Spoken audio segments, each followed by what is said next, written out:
Imagine you're a trapeze artist, but it's your very first day.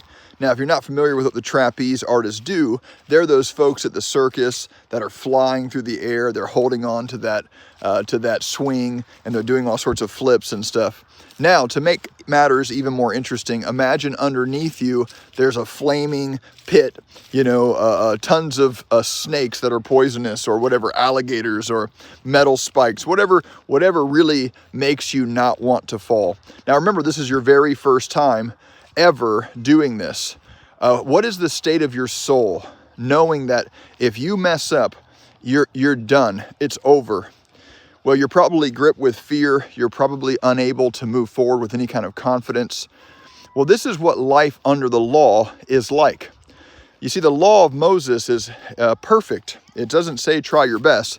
It doesn't say give it a good shot. The law says if you mess up, if you mess it one time, you've completely missed the entire thing, and you're condemned, and you are in big trouble. Well, what is grace like? The new covenant that Jesus Christ our Lord has ushered in by shedding his precious blood, and we receive the gift of righteousness. What's that like? Well, to use the same analogy, it's like you're that trapeze artist. It's your first time. You're standing up, but now there's a net underneath you. And if you fall, if you stumble, if you make a mistake, 100% of the time, you will be safe. You will be caught. Now, this is what the grace of God is like. Where sin abounds, grace much more abounds.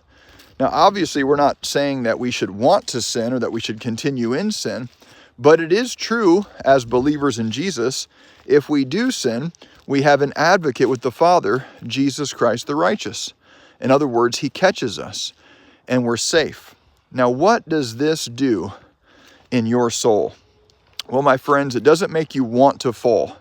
If you can put yourself in that young trapeze artist's shoes for a moment, you're not wanting to fall, but you're no longer gripped by fear.